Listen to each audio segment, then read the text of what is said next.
মিলেছি সকলে তোমারি নামে, তব গৌরব গাথা গান।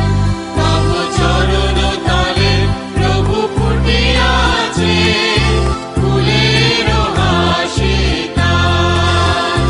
আজ মিলেছি সকলে তোমারি নামে, তব গৌরব গাথা গান। প্রিয় শ্রোতাবন্ধু, খ্রিস্টীয় শুভেচ্ছা জানাই। আজকের বিষয় সংযোগ স্থাপন করা। ঈশ্বরের সাথে যখন প্রাতরাশ করি তখনই তার সাথে এক সংযোগ স্থাপন হয় এবং পিতা ও পুত্র কন্যার সম্পর্ক আরো প্রগাঢ় হয় এবং আমরা সম্পূর্ণভাবে পিতা ঈশ্বরে নির্ভর করতে পারি প্রত্যেকটি পরিস্থিতিতে। গীতকার তার গীত পুস্তকে বলেছেন 121 গীত তার 2 পদে, সদাপ্রভু হইতে আমার সাহায্য আইসে, তিনি আকাশ ও পৃথিবীর নির্মাণকর্তা। আমরা রাজা দাউদের জীবনী জানি, তিনি কত সংকট ও কষ্টের মধ্য দিয়ে তার দিনগুলি কাটাতেন, কিন্তু তিনি খুব ভালোভাবেই বুঝেছিলেন যে তার শত্রুপক্ষ তার কোনো ক্ষতিই করতে পারবে না, কারণ তার সাহায্য সদাপ্রভু থেকে আসে। যদি কোনো মানুষের থেকে হয়ে থাকতো তাহলে হয়তো চিন্তার কারণ থাকতো, কিন্তু গীত রচকের সাহায্য স্বর্গের ঈশ্বরের থেকে, যিনি আকাশ ও পৃথিবীর সৃষ্টিকর্তা। 1990 সালের একটি পুস্তক প্রকাশনা হয় যার লেখক লয়েড জন অলিভি। পুস্তকটির নাম in silent strength for my life. তিনি একটি ছোট্ট ছেলের সম্বন্ধে সাক্ষ্য তুলে ধরেছেন যার সাথে দেখা হয়েছিল ভ্রমণের সময়। তিনি লক্ষ্য করেছিলেন যে ছেলেটি তার ফ্লাইট বা বিমান ধরার জন্য বিমানবন্দরের লাউঞ্জে একা অপেক্ষা করছে। ফ্লাইটের জন্য বোর্ডিং শুরু হয় এবং ছোট্ট ছেলেটিকে বয়স্ক মানুষদের আগে তার সিট খুঁজে নেওয়া এবং আসনে বসতে পরামর্শ দেওয়া হয়। লয়েড জন যখন তিনি বিমানে প্রবেশ করেন এবং নিজের নির্দিষ্ট আসনে বসেন, তিনি দেখতে পান ওই ছোট্ট ছেলেটি তার পাশের সিটে বসে আছে। ছেলেটি অত্যন্ত ভদ্র ছিল। যখন লয়েড জন তার সাথে কথা বলতে শুরু করেন, ছেলেটি চুপ করে একটি এয়ারলাইনের রঙিন বই নিয়ে রং করতে শুরু করে। ছেলেটি ফ্লাইট নিয়ে উদ্বেগ প্রকাশ করেননি, কারণ বিমানটি টেক অফের জন্য প্রস্তুতি নিচ্ছিল। ওপরে ওড়ার সময় বিমানটি খুবই খারাপ ঝড়ের মধ্যে উড়ে যায়, যার কারণে জেট লাইনারটি হাওয়ার ঘূর্ণি বা হাওয়ায় ঘুড়ির মতো চারপাশে বাউন্স করে।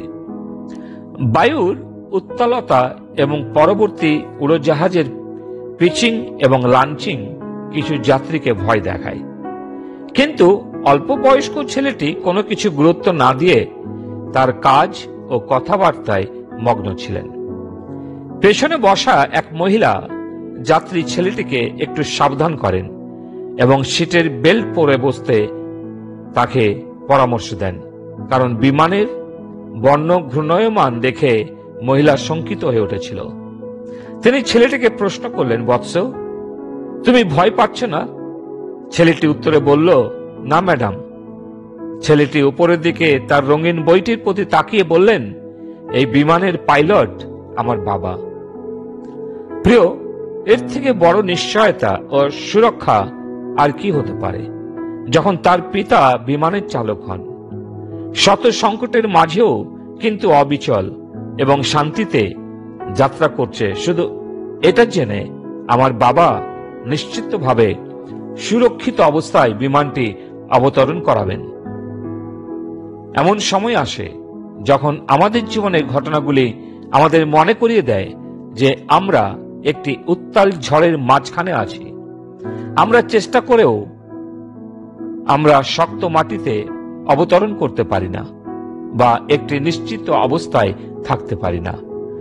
ধরে রাখার মতো কিছুই নেই, দাঁড়ানোর মতো কোনো জায়গা নেই এবং নিরাপদে যাওয়ার কোনো নিশ্চয় বা নিশ্চিত উপায় নেই বলে আমরা মধ্য বাতাসে স্থগিত হওয়ার অনুভূতি করছি।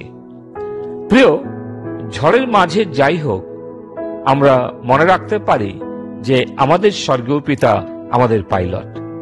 পরিস্থিতি খারাপ হওয়া সত্ত্বেও আমাদের জীবন যিনি স্বর্গ ও পৃথিবীর সৃষ্টি করেছেন তার হাতে।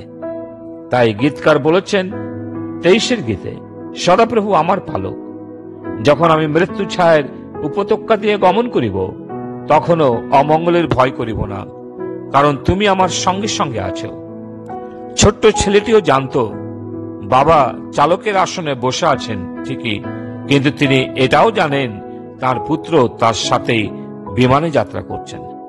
ছেলের সুরক্ষার কারণে অন্যান্য যাত্রীরাও সুরক্ষিত। প্রিয়, আজ আপনিও হয়তো অনেকের সুরক্ষার কারণ হতে পারেন যদি পিতা ঈশ্বরের সাথে আপনি চলতে থাকেন। যদি আপনার মধ্যে অনিয়ন্ত্রিত ভয় বাড়তে থাকে, আজ নিজেকে বলুন, আমার বাবা পাইলট।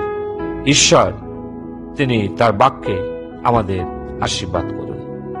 পিতা ঈশ্বর, তোমাকে ধন্যবাদ দিই যে তুমি আমাদের পালক, আমাদের পাইলট। প্রভু যিশুর সাথে আমরা সহদায়াত। প্রভু যিশুতে বিজয়ী অপেক্ষা তুমি বিজয়ী করছো। প্রভু যিশুতে আমাদের সুরক্ষা দিয়েছ, তাই তো আজও আমরা সুরক্ষিত এই পৃথিবীর বুকে, এমনকি অনন্তকাল স্বর্গেও। তোমাকে ধন্যবাদ দিই তোমার সমস্ত আশ্বাস বাণীর জন্য। প্রার্থনা মুক্তিদাতা প্রভু যিশু নামে চাই, আমেন।